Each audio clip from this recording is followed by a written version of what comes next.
পঞ্চপিশাচের কাহিনী। শ্রীহরি বললেন, এবার 5 পিশাচের গল্প বলছি, শোনো। সংসারের অশান্তি সহ্য করতে না পেরে এক ব্রাহ্মণ বাড়ি ছেড়ে বেরিয়ে পড়ল। হাঁটতে হাঁটতে সে চলে এলো এক গভীর অরণ্যে। ঘুরতে ঘুরতে গভীর অরণ্যের মধ্যে প্রবেশ করল। দেখতে পেল অত্যাশ্চর্য ভয়ঙ্কর দৃশ্য। গাছের ডাল থেকে ঝুলছে একটা মরা দেহ, আর 5টা প্রেত সে দেহ থেকে মাংস খুবলে খুবলে খাচ্ছে আর উল্লাস করছে। ব্যাপার স্যাপার দেখে ব্রাহ্মণের পিলে চমকে গেল, সর্বাঙ্গ কাঁপছে। পিশাচ তো নয়, যেন 5টা জ্যান্ত কঙ্কাল। কোটরাগত চোখ, পেট পিঠ আলাদা করে বোঝা যাচ্ছে না, হাড়গুলো গোনা যায় নাকহীন। ব্রাহ্মণকে দেখে তারা মরাটা ফেলে এগিয়ে এলো জ্যান্ত টাটকা মাংস খাবে বলে। সরু সরু কাঠির মতো পা ফেলে ছুটে এলো, লম্বা হাত বাড়িয়ে দিল। এবার শুরু হলো ব্রাহ্মণকে নিয়ে টানা হ্যাচড়া। প্রত্যেকেরই একই কথা, আমি আগে ধরেছি তাই আমিই আগে খাবো। ব্রাহ্মণ দেখলো এই প্রেত পিশাচের হাত থেকে একমাত্র শ্রী গোবিন্দই তাকে রক্ষা করতে পারে, নতুবা প্রাণটা দিতে হবে। ভয় কাঁপতে কাঁপতে ভগবানের স্মরণ করল, হে কৃষ্ণ, হে মধুসূদন, বিপদ তারণ, এই সংকট থেকে আমাকে রক্ষা করো। তুমিই আমার একমাত্র ভরসা, তুমিই অগতির গতি। ব্রাহ্মণের সেই আকুল প্রার্থনা আমার সিংহাসন নাড়িয়ে দিল। ব্রাহ্মণকে ওই পিশাচদের হাত থেকে রক্ষা করার উদ্দেশ্যে সেখানে এলাম। এখন পিশাচেরা ব্রাহ্মণকে নিয়ে আকাশপথে ওরা তোড়জোড় করছে, নিরিবিলি জায়গায় গিয়ে খাবে বলে হয়তো। তখনই গাছের ডাল থেকে কিভাবে যেন মৃতদেহটা পড়ে গেল। পিশাচেরা তা লক্ষ্য করে ফিরে এলো নিচে। একটাকে সামলাতে গিয়ে আর একটা হাতছাড়া হয়ে যাচ্ছে। তারা তাড়াতাড়ি ব্রাহ্মণকে নিয়ে ওই মৃতদেহের সামনে এলো। জীবন্ত আর মৃত দুটি দেহ নিয়ে তখন পিশাচেরা উড়ে চলেছে শূন্য পথে। আমি ওদের অনুসরণ করলাম, অবশ্য গোপনে। ঠিক সেই সময় ওই পথ দিয়ে যক্ষ মণিভদ্র যাচ্ছিল। তাকে বললাম, ওই পিশাচদের হাত থেকে ওই মৃতদেহটা ছিনিয়ে নাও, দেখো ব্রাহ্মণের যেন কোনো ক্ষতি না হয়। আমার আদেশ পেয়ে যক্ষ বিশাল আকারের এক পিশাচের রূপ ধরল। সে তার লম্বা লম্বা হাতের দ্বারা সে সব কেড়ে নিল 5 পিশাচের কাছ থেকে। পর্বতের মাথায় ব্রাহ্মণকে রেখে পিশাচেরা মণিভদ্রকে তাড়া করল। তাদের মুখে গ্রাস কেড়ে নিলে তারা মানবে কেন? কিন্তু মণিভদ্রের শক্তির কাছে তারা হেরে গেল। মণিভদ্র বাগিয়ে দিল এক ঘুষি, মাথা ঘুরে পড়ে গেল সবকটা পিশাচ। মণিভদ্র পালিয়ে গেল। তাকে খুঁজে না পেয়ে ফিরে এলো পর্বতের ওপর। এবার আয়েশ করে ব্রাহ্মণকে খাবে। কিন্তু অবাক কাণ্ড, ব্রাহ্মণকে স্পর্শ করতেই তারা বিদ্যুৎ পিষ্টের মতো ছিটকে গেল। তারা তাড়াতাড়ি হাত জোড় করে দাঁড়ালো। পিশাচদের এমন অনুগত ভাব দেখে ব্রাহ্মণ আশ্চর্য হলো।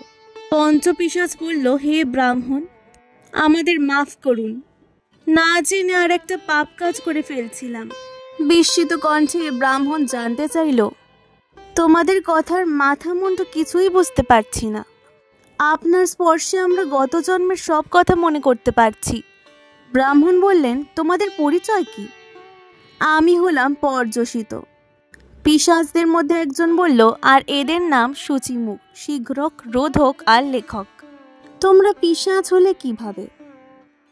পোষিত জবাব দিল, পিতৃশ্রাদ্ধাদি শেষ করে ব্রাহ্মণ ভোজন করালাম, কিন্তু এক ব্রাহ্মণ তখনও এসে পৌঁছাননি।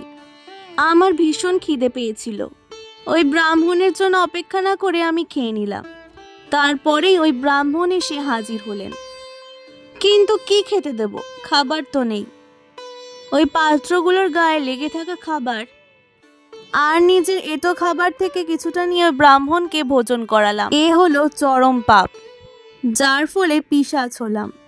সেই থেকে আমি হলাম পিশাচ পুষিত। সূচিমুখ তার কাহিনী শোনালো। ক্ষত্রিয় বংশে আমার জন্ম হলেও সে ধর্ম মানতাম না। ভীষণ উগ্র স্বভাব, পরের ওপর অত্যাচার করে সুখ পেতাম। একবার এক ব্রাহ্মণীকে ধরে খুব আঘাত করলাম, তার যা কিছু ছিল সব কেড়ে নিলাম। সঙ্গে ছিল তার 5 বছরের ছোট ছেলে। ছেলেটা জল খেতে চাইলো, কিন্তু আমি তাকে জল খেতে দিলাম না, বরং তাকে বেত দিয়ে কয়েক ঘা বসিয়ে দিলাম। একরত্তি ছেলে পারে কি সহ্য করতে অত মার?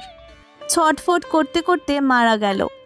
এই দৃশ্য দেখে ব্রাহ্মণী আর বেঁচে রইল না, একটা কুয়োতে ঝাঁপ দিয়ে প্রাণ বিসর্জন দিল। দিনের পর দিন আমার অত্যাচারের মাত্রা বাড়তে লাগলো। এর জন্য কোনো তাপ অনুতাপ হতো না আমার। মানুষের মুখে গ্রাস কেড়ে নিতাম, তাদের মুখকে সূচি করেছিলাম। তাই পিশাচত্ব লাভ করে হলাম সূচিমুখ। বিশাল পিশাচ দেহ পেলাম আমি, কিন্তু মুখ পেলাম ক্ষুদ্র সূচের ছ্যাদার মতো। আপনার স্পর্শে আমি পিশাচ মুক্ত হলাম। শীঘ্রক বলল, আমি এক নরাধম, এমনকি সারা দুনিয়া ঘুরেও দ্বিতীয়টি পাবেন না। বণিক বংশে জন্ম নিয়েছিলাম, সর্বদা অকাজ কুকাজে মেতে থাকতাম। একবার আমি আর আমার দাদা বিদেশে সওদা করতে গিয়ে প্রচুর মুনাফা করে ফিরে এলাম। নদী পথে ফিরছি, মনে এক বদবুদ্ধি এলো। এর কারণ কিন্তু আমি জানি না। ভাবলাম দাদাকে যদি এখানেই সরিয়ে দিতে পারি, তাহলে মুনাফার অর্ধেক ভাগ দিতে হবে না। যেমন ভাবা তেমন কাজ। নৌকো তীরের কাছে নিয়ে এলাম, দাদাকে নিয়ে তীরে নামালাম। তারপর দাদাকে কিছু বুঝতে না দিয়ে নিমেষে দ্রুত লাফিয়ে উঠলাম নৌকোতে। নির্দেশ পেয়ে মাঝি নৌকা ছেড়ে দিল। বাড়ি ফিরে এলাম। কাঁদতে কাঁদতে বৌদিকে বললাম দস্যুর আক্রমণ রুখতে গিয়ে দাদা মারা গেছে। স্বামীর শোকে বৌদি কান্নাকাটি করতে লাগলো। তারপর চিতা সাজিয়ে আগুনে ঝাঁপ দিয়ে প্রাণ দিল। ধন সম্পদ সব আমার হলো, মন ভরে সব ভোগ করলাম, কিন্তু এমন মহাপাপ করলাম যার ফলে আমি পিশাচত্ব লাভ করলাম। এরপর চতুর্থ পিশাচের পরিচয় প্রদানের পালা। সে বলল, আমি রোধক, চাষির ঘরে জন্ম, মা বাবা ভাই বোন নিয়ে ভরা সংসার।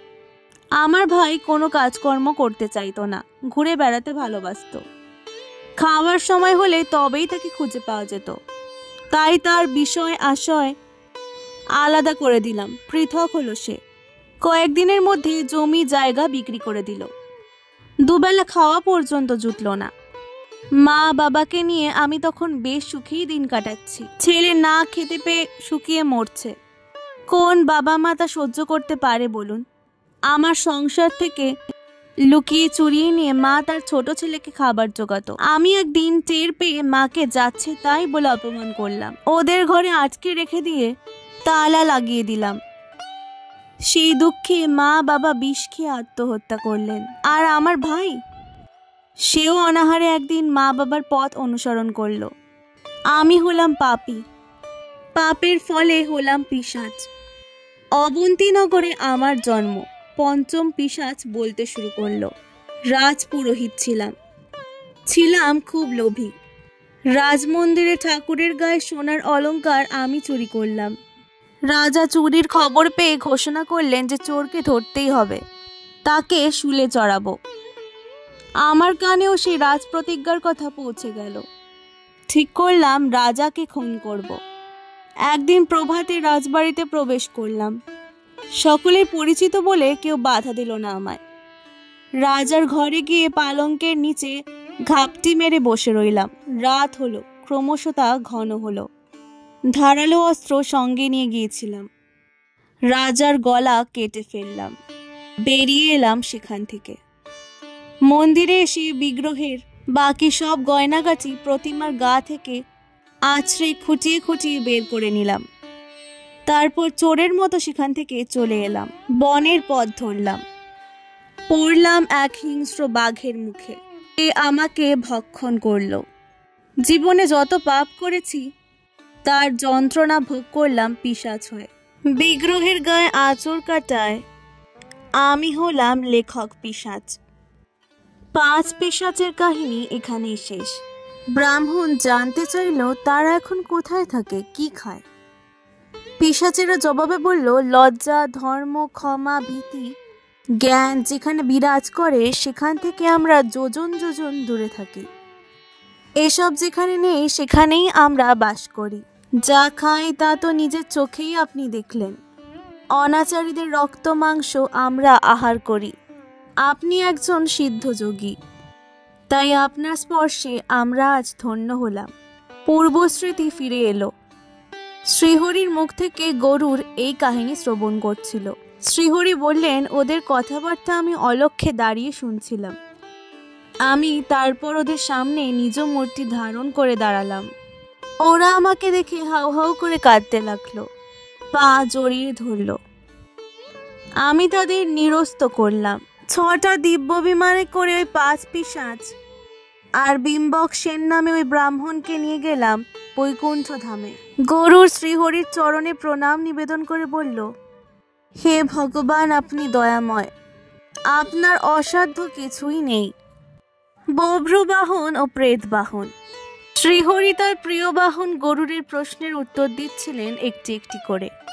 তিনি বললেন, শ্রাদ্ধকালে পুত্র যে অন্ন জল দান করে তা খেয়ে প্রেতলোকে পিতা তৃপ্তি লাভ করে, নরক থেকে মুক্তিও পায়। গরুর জানতে চাইল, যারা পুত্রহীন তাদের কি গতি হয়? তাছাড়া ছেলের দেওয়া অন্ন জল পিতা যে গ্রহণ করলো তা কি করে বোঝা যায়? হে প্রভু, আপনি আমার এই প্রশ্নের উত্তর দিয়ে আমাকে শান্ত করুন। শ্রী ভগবান বললেন, এ অতি উত্তম প্রশ্ন। সন্তানহীনদের ধন সম্পদের যে অধিকারী হয় সেই অন্ন জল দান করতে পারে। কে করবে শ্রাদ্ধ আর যার ধন সম্পত্তি কিছু নেই? নিঃস্ব। এক্ষেত্রে সে দেশের রাজাই তার পারলৌকিক ক্রিয়া করবে, কারণ রাজা হলেন সকলের পালনকর্তা। এরপর শ্রীহরি একটি সুন্দর উপাখ্যান বললেন। পুরাকালে বজ্রবাহন নামে এক প্রজাবৎসল রাজা ছিলেন। সেই রাজ্যে সর্বদা শান্তি বিরাজ করত। একদিন রাজা তার লোক লস্কর নিয়ে মৃগয়া করতে বেরোলেন। বনে ঢুকে একটি হরিণকে দেখে তীর নিক্ষেপ করলেন। হরিণটির পায়ে লাগলো। আহত হয়েও সে প্রাণের তাগিদে ছুটতে শুরু করলো। রাজা তার পিছু ধরলেন, ঘোড়া ছুটিয়ে দিলেন, কিন্তু খানিক যাওয়ার পর হরিণটাকে আর দেখতে পেলেন না। এ সময় রাজার খুব জল তেষ্টা পেল। সামনে এক সুন্দর সরোবর। তিনি ঘোড়া থেকে নেমে শীতল জল গন্ডুস করে পান করলেন। শরীর ও মন জুড়ালো। গাছের তলায় বসলেন জিরিয়ে নেবার আশায়। ফুরফুরে বাতাসে রাজার চোখে ঘুম এলো। তিনি ঘাসের ওপর শুয়ে পড়লেন। আধো ঘুম আধো তন্দ্রার মধ্যে রাজা একটা বিশ্রী কটু গন্ধ পেলেন। নাক কুচকে চোখ মেলে দিলেন। কি আশ্চর্য দৃশ্য!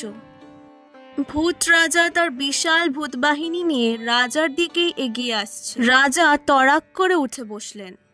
ধনুকে তীর সংযোজন করলেন। ভূতের দলকে লক্ষ্য করে তাক করলেন। ভূত রাজা বললেন, দাঁড়ান, ধনুক নামান, তীর ছোড়ার আগে আমার কথা শুনুন। রাজা ধনুক সহ হাত নামিয়ে নিলেন। ভূত রাজা বললেন, হে রাজা, আমি হলাম প্রেত বাহন পিশাচদের রাজা। গত জন্মে আমি ছিলাম এক বণিক। তখন নাম ছিল সুদেব। সে সময় দান ধ্যান করেছি অনেক, সৎ পথে থেকেছি, ধর্ম মেনে চলেছি। তবু আমাকে মৃত্যুর পরে ভূত হতে হলো। রাজা অবাক হলেন, জানতে চাইলেন এর কারণ কি। প্রেতরাজ বলল, আমি ছিলাম নিঃসন্তান, এমনকি কোনো আত্মীয় স্বজন না থাকায় অন্ন জল পেলাম না, তাই হলাম পিশাচ। আর ওরা? রাজার ভূত বাহিনীর দিকে চোখ তুলে জানতে চাইলেন। ভূত রাজা বলল, ওদের অবস্থাও আমারই মতো। আমাদের বিভৎস চেহারা দেখে সকলে ভয় পায়, কেউ সামনে আসতে চায় না। মনের দুঃখের কথা কাউকে বলতে পারছি না। আপনি দেশের পালনকর্তা, তাই আপনাকে সব বললাম। আপনি আমাদের জন্য পিণ্ড দান করুন, বৃষ দান করে শ্রাদ্ধাদি সম্পন্ন করুন। ঠিক এই সময় রাজার লোকজন রাজাকে খুঁজতে খুঁজতে সেখানে এসে হাজির। ভূত বাহিনীকে আর দেখা গেল না। রাজা নিজ রাজ্যে ফিরে এসে নিয়ম মতো বৃষোৎসর্গ শ্রাদ্ধ করলেন ওই সব ভূত পিশাচদের উদ্দেশ্যে। শ্রীহরি এবার বললেন, রাজা হলেন প্রজার পাপ তানিশু কারণ। তিনি প্রজাকে পাপ থেকে উদ্ধার করতে পারেন। গরুরের দ্বিতীয় প্রশ্নের উত্তরে শ্রীহরি বললেন, তোমাকে এমন কাহিনী শোনাবো নিষ্ঠা ভরে পারলৌকিক ক্রিয়া করলে নবরূপে পিতৃগণ পৃথিবীতে সেই স্থানে ফিরে আসে, বুঝতে পারবে। পিতৃসত্য পালনের জন্য রামচন্দ্র তার ভাই লক্ষ্মণ ও স্ত্রী সীতা দেবীকে নিয়ে বনবাসে গিয়েছিলেন। কিছুদিন পরে ভাই ভরতের কাছ থেকে জানতে পারলেন অযোধ্যার রাজা ও তাদের পিতা দশরথ মারা গেছেন। তিনি বউ এবং ভাইকে সঙ্গে নিয়ে অরণ্যের মধ্যে অশৌচ পালন করলেন। তারপর পিতার উদ্দেশ্যে অন্ন জল দান করলেন। শ্রাদ্ধ শান্তি মিটে গেলে অতিথিরা খেতে বসলেন। সেখানে বহু মুনি ঋষিরা আমন্ত্রিত হয়েছিলেন, কিন্তু বনবাসী রামচন্দ্রের আয়োজন ছিল অত্যন্ত অল্প। সবাইকে সাদরে আসন গ্রহণ করতে বললেন রাম। তারপর সীতাকে ডাকলেন পরিবেশন করার জন্য। সীতা অন্নের পাত্র নিয়ে সেখানে এসে দাঁড়ালেন। কয়েকজনের পাতে অন্ন দিয়ে চলে গেলেন। সীতাকে ফিরতে না দেখে রামচন্দ্র উদ্গ্রীব হয়ে তাকে ডাকতে লাগলেন, সীতা, সীতা কোথায় গেলে? অতিথিরা যে বসে আছেন, কিন্তু কোনো সাড়া পেলেন না। তিনি নিজে ভেতরে এলেন, দেখলেন সীতা নত মস্তকে ভূমিতে বসে অঝরে কাঁদছেন। রামচন্দ্র অবাক হয়ে জানতে চাইলেন, সীতা, তুমি কাঁদছো কেন? কি হয়েছে? সীতা দেবী চোখ মুছে বললেন, আমি এই বাকল পরে ওই অতিথিদের সামনে যেতে পারবো না। তাছাড়া তোমার আয়োজন এত সামান্য, সব মুনি ঋষিদের তৃপ্ত করা সম্ভব নয়। রামচন্দ্র বললেন, অতিথিরা সবাই তোমার আমার পরিচিত। ওই মুনি ঋষিদের সামনে তুমি কয়েকদিন ধরে বাকল পরে কাটিয়েছ, অথচ আজ কি এমন হলো যে তুমি ওদের সামনে যেতে চাইছো না? সীতা দেবী বললেন, আজকের ব্যাপারটা একেবারে আলাদা। অতিথিদের শেষের দিকে বসেছেন তোমার পিতা, তার পাশে তার পিতা, তার পাশে তার পিতা। অবশ্য এরা আমার অচেনা, কিন্তু তোমার পিতাকে আমি চিনতে ভুল করিনি। নববধূ রূপে অযোধ্যার রাজপ্রাসাদে তাকে আমি সোনার থালায় খেতে দিয়েছি, রূপোর গ্লাসে জল, ভালো জামা ও অলঙ্কারে সজ্জিত হয়ে তার সামনে দাঁড়িয়েছি। তাই আজ বাকল পরে তাদের সামনে দাঁড়াতে লজ্জা করছে। এই বলে আকুল কান্নায় ভেঙে পড়লেন সীতা দেবী। অগত্যা ভাই লক্ষ্মণকে সঙ্গে নিয়ে রামচন্দ্র অতিথিদের ব্যঞ্জনাদি পরিবেশন করলেন। সকলে খেয়ে তৃপ্ত হলেন। আশীর্বাদ করে বিদায় নিলেন তারা। শ্রীহরি বললেন, বিনতানন্দন সীতা দেবী যা দেখেছেন তা এক বর্ণও মিথ্যা নয়। মৃত্যুর পর অন্ন জল পাওয়ার জন্য সকল পিতৃপুরুষ উদ্গ্রীব হয়ে থাকে। বিধি মেনে শ্রদ্ধা সহকারে যে এই কাজ করে সে তাদের দেখতে পায়। এই ছিল পঞ্চ পিশাচের গল্প এবং শ্রীহরির গরুরকে বলা ঘটনাগুলি। আজকের ভিডিওটি ভালো লাগলে পুরাণ গল্পকথা চ্যানেলটিকে সাবস্ক্রাইব করে দেবেন আরও নতুন নতুন ভিডিওর জন্য। অনেক অনেক ধন্যবাদ।